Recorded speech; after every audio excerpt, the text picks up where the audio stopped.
What if the vampire conspiracy Alex Jones ranted about years ago was actually a technical manual for the age we're living in right now? We're talking about the dark link between the Epstein network, the rise of an AI hive mind, and the dark link to UAPs. Are the elite building a breakaway civilization using technology we don't fully understand? And the elites themselves believe they're racing using human technology to try to take our best minds and build some type of breakaway civilization where they're going to merge with machines, transcend, and break away from the failed species that is man.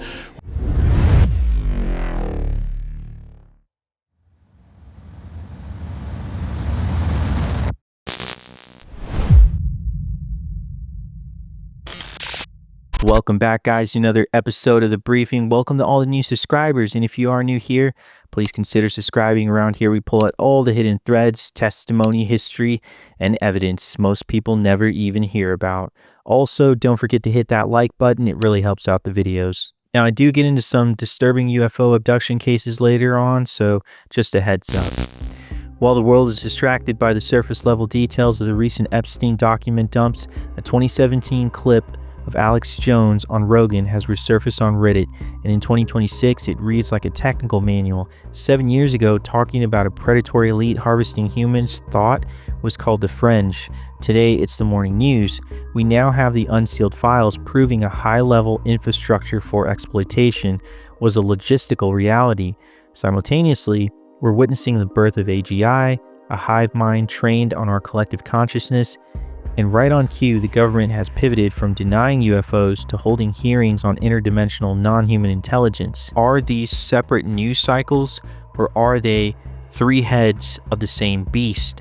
Stick around, it's about to get weird. Jones opens up by calling it a vampire conspiracy, focused on sucking the essence of our youth. We're fighting a fall conspiracy, but beyond that, it's a vampire conspiracy in that they are interdimensionally sucking the essence of our youth. Right. And they believe they're possessed by an off-world entity. They do?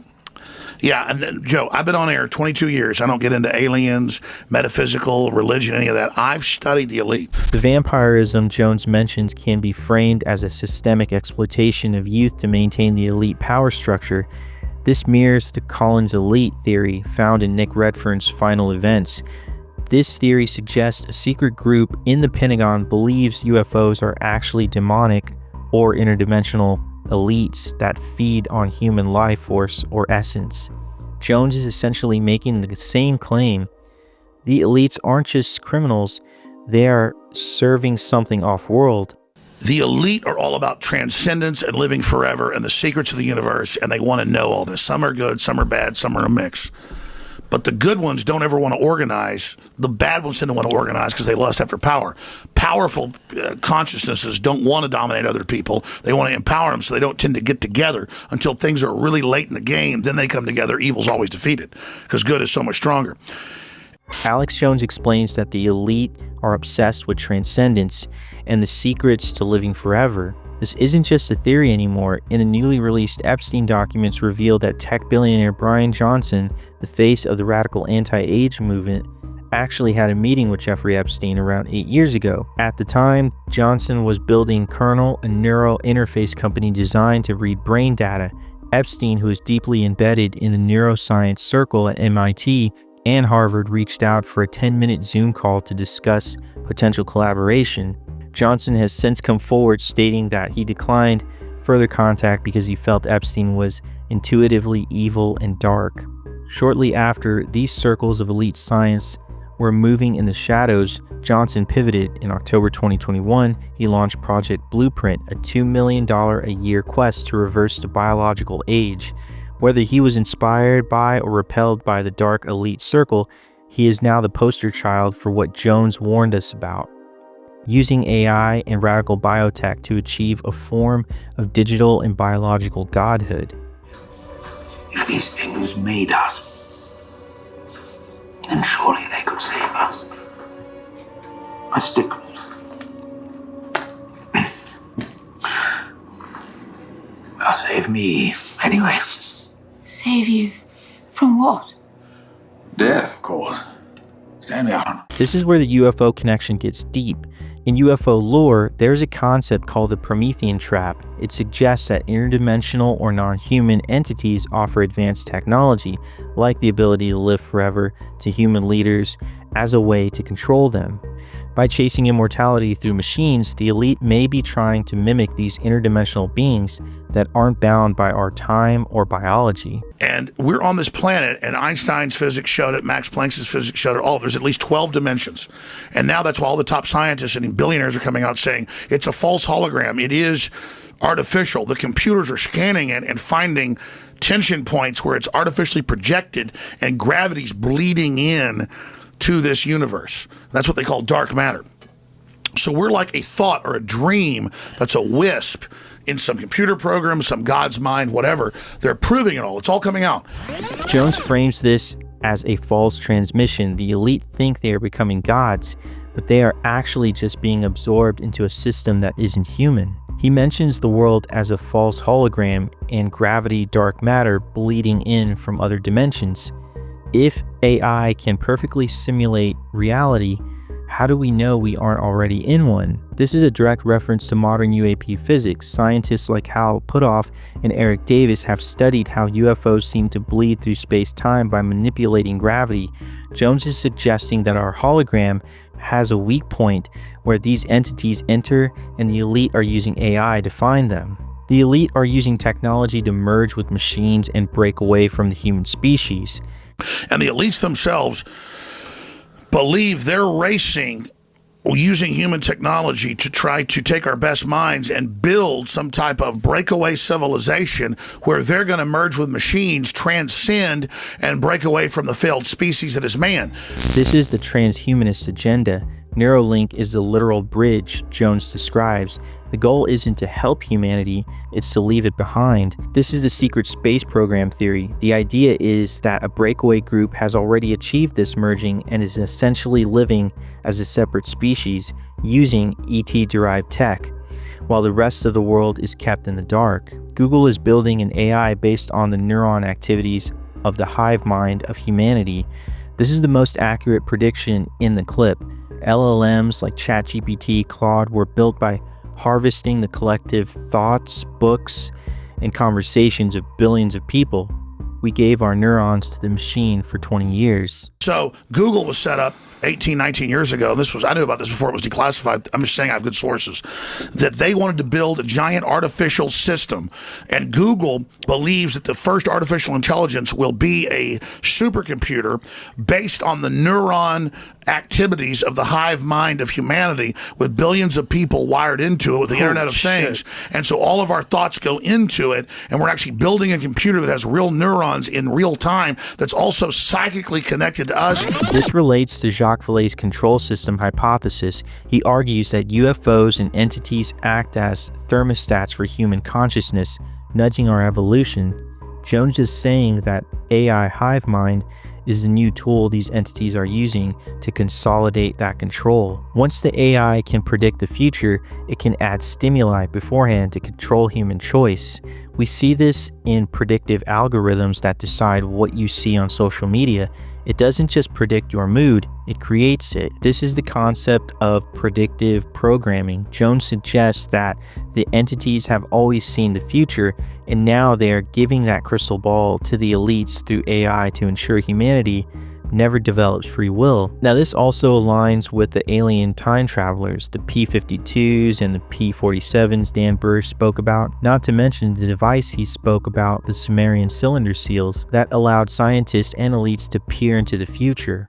But the big secret is, once you have a crystal ball and know the future, you can add stimuli beforehand and make decisions that control the future. And so then it's the end of consciousness and free will for individuals, as we know, and a true 2.0 in a very bad way, hive mind consciousness with an AI jacked into everyone, knowing our hopes and dreams, delivering it to us, not in some PKD wirehead system where we plug in and give up on consciousness because of unlimited pleasure, but because we were already wired in and absorbed before we knew it, by giving over our consciousness to this system by our daily decisions that it was able to manipulate and control into a larger system.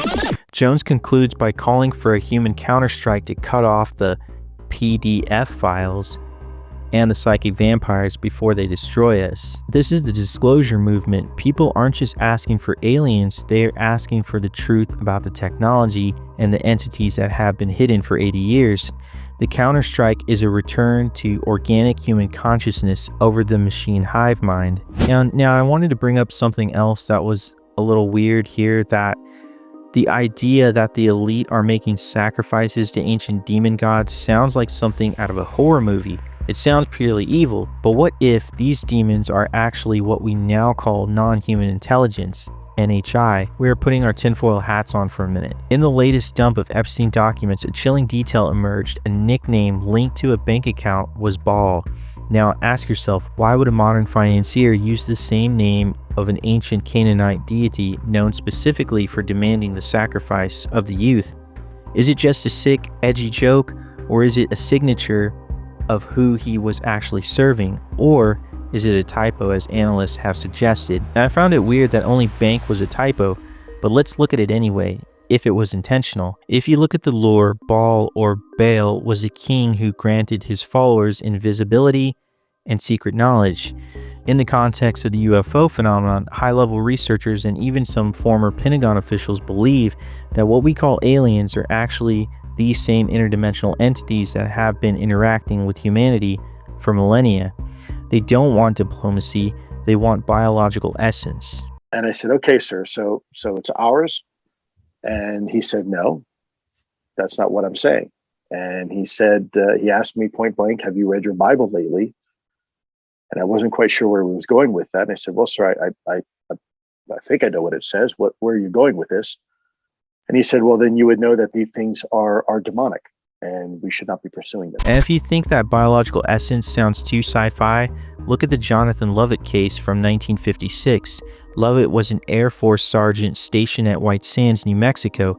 His commanding officer, Major William Cunningham, watched in horror as Lovett was snatched by a long serpentine arm extended from a silver disc. 3 days later, Lovett's body was found in the desert. The autopsy reports are the stuff of nightmares. His tongue, eyes, and internal organs were removed with plugs, clean, bloodless incisions that looked less like a medical procedure and more like a ritual. The body was completely drained of blood, but with no vascular collapse, meaning the blood was removed while he was still alive. This is the exact same pattern we see in cattle mutilations, and it mirrors the ancient descriptions of sacrificial offerings. Now, Lovett wasn't an isolated incident. In 1988, at the Guaraparangue Reservoir in Brazil, a man was found with his internal organs literally sucked out through tiny cauterized holes. No blood, no struggle, just a systemic harvest. We see it again in 2002 with Todd Sees in Pennsylvania, abducted in a flash of light and found days later with injuries that local authorities couldn't explain. When you look at these cases alongside the Epstein-Baal connection, you realize we aren't talking about space brothers coming to save us. We're talking about a predatory force that treats human biology as a resource. And if the elite are building an AI hive mind to feed these entities our digital essence, what makes you think they won't feed them our physical bodies too? The loss of blood is always disturbing. Does it have to do with some ritualistic practice, not to mention all the unexplained cattle mutilations always missing blood? Now, I'm saying some of the species. Some. Not all, because we have cases that are the complete opposite.